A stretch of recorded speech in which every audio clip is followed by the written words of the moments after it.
it happened. Zohran Mamdani wins New York's mayoral election. This is a historic win. Tonight, you have delivered a mandate for change. This 34-year-old state assemblyman, largely unknown a year ago, got plenty of pushback. I believe that Zohran Mamdani is a threat to my constituents. I disagree wholeheartedly with Zohran Mamdani. Yet, despite rattling even members of his own party, his bold ideas have struck a chord with New Yorkers. Wall Street has been clearly humbled with this race. Initially, they thought his campaign was a joke. Then they worked hard to defeat him, used insults. This is a story of a very savvy, young, upstart candidate who knew exactly what the pain points were of New Yorkers. We're going to build a city where no one has to struggle to survive. And he knew how to communicate to them in a way that his opponent simply wasn't able to. We're voting you off the island. And his popularity has gained a certain someone's attention, making many wonder if it could spill out over to the rest of the country. For everyone. He's a disaster. That's a terrible thing for our country. He's a communist. There is a segment that is reaping the benefits of the market boom. But there are many other segments of this society that have been languishing. Something's clearly broken, and that is how you get a mayor like Mamdani. Also says something about where voters, not just in New York City, but maybe across the country, are in terms of what they think the solutions are to the country's affordability problems. So, how did the capital of capitalism end up electing a mayor who's a democratic socialist?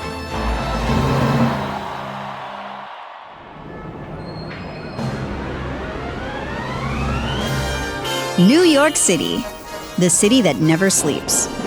But when New Yorkers do, they're usually in a rental. Roughly 2 out of 3 lease their home. The rent is too damn high. New York City has been an expensive place for decades. Our children can't afford to live. There was a candidate for governor named Jimmy McMillan who ran on a platform that he called "The Rent is Too Damn High."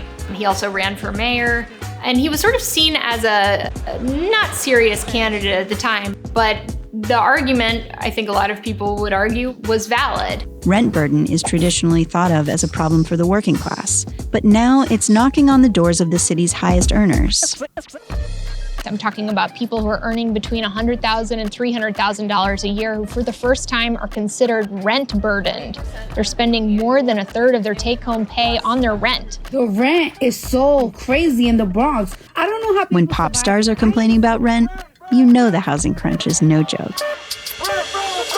The city has been really jolted by the effects of the pandemic. And since then, we've seen the prices of rents spike astronomically. Whether it's landlords clawing back COVID-era losses or tons of luxury development, rents citywide climbed 27% between 2020 and 2024, outpacing other major U.S. metros. But all costs of living are going up. Grocery prices have been on the rise for most of the past 5 years, with New York City outpacing the national average.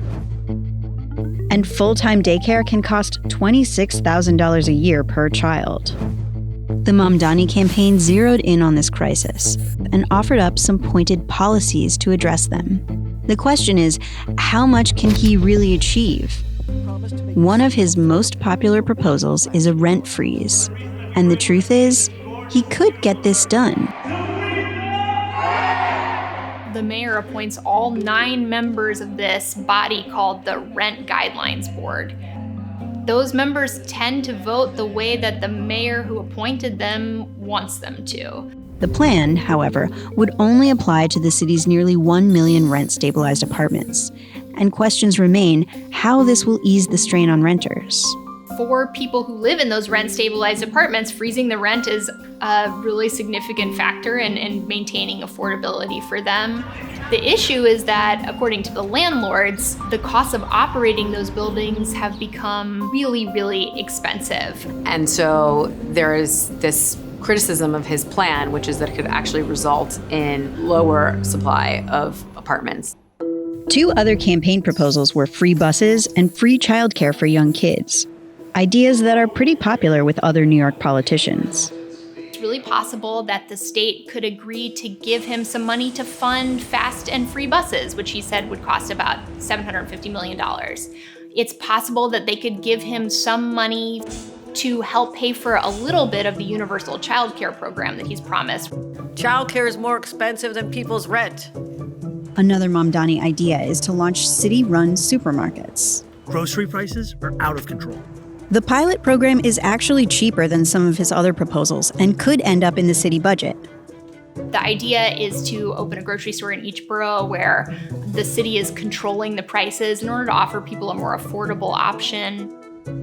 In order to help pay for such programs, Mamdani has proposed a 2% tax increase on residents earning more than $1 million a year, as well as a bump to the state's corporate tax rate.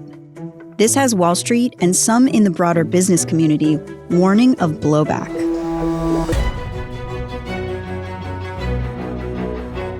The reality is the services that we provide to the people of our city and our state significantly rely on the profits of Wall Street.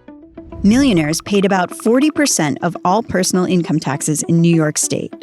They are essential to the operation of things like the schools in New York. But the rich are also earning a lot more. Nearly 30% of all income reported in New York State went to millionaires. And don't get Mamdani started about billionaires. I don't think that we should have billionaires. For a man who said he doesn't like the idea of billionaires, running for an important seat in a city full of them once again revives conversations about the potential for the power center shifting away from New York. But Mamdani's control over taxes is very limited. The mayor of New York City has almost no authority to raise revenue on his own. He needs the approval of the state legislature and the approval of New York Governor Kathy Hochul. Any tax increase has to come across my desk first. I will work with whomever the mayor is as long as they want to help foster my policies, which is pro-growth, pro-business. New York's finances aren't helped by this so-called big, beautiful bill slashing federal funding to social programs nationwide. New York is facing a budget hole, and it's also facing cuts from the federal government that it's going to have to contend with in the years to come. The jobs are basically where they were before the pandemic happened. But subway ridership, for example, is 74% of where it was. Office vacancy is double from what it was before the pandemic. So the question is, will Mamdani get any money from Albany to run any of his social programs? Or will New Yorkers actually be getting a tax increase regardless because of the budget gap? And that money probably won't go to Mamdani. Yet a massive wealth flight from New York City seems unlikely. And business leaders have softened on Mamdani. We've seen some of this rhetoric before. Not all of that rhetoric panned into the reality of a mass exodus from the city. And oftentimes what happens is business leaders realize that simply repeating the threat of leaving the city will be seen as somewhat of a selfish act. Many of them are saying that they found him to be a good listener. I can see why he's in the position he's in. He was articulate, engaging. If he becomes mayor, I will call him and offer my help. Mamdani has shown a penchant for finding commonalities between groups. For a long time in New York, the key to winning election has been to cobble together a coalition of different ethnic groups. What Mamdani has done is appeal to people on an economic argument. Thank you to the next generation of New Yorkers who refuse to accept that the promise of a better future was a relic of the past. And he's managed to do this despite opposition and political attacks over his fierce criticism of Israel, an issue that remains divisive within the Democratic Party.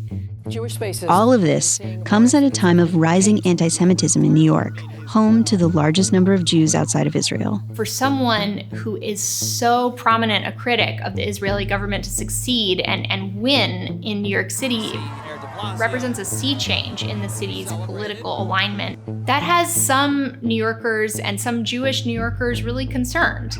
To be Muslim in New York. Mamdani himself has been the subject of Islamophobic attacks. He'll be the first Muslim mayor of New York City ever in 400 years. He'll be the first South Asian mayor.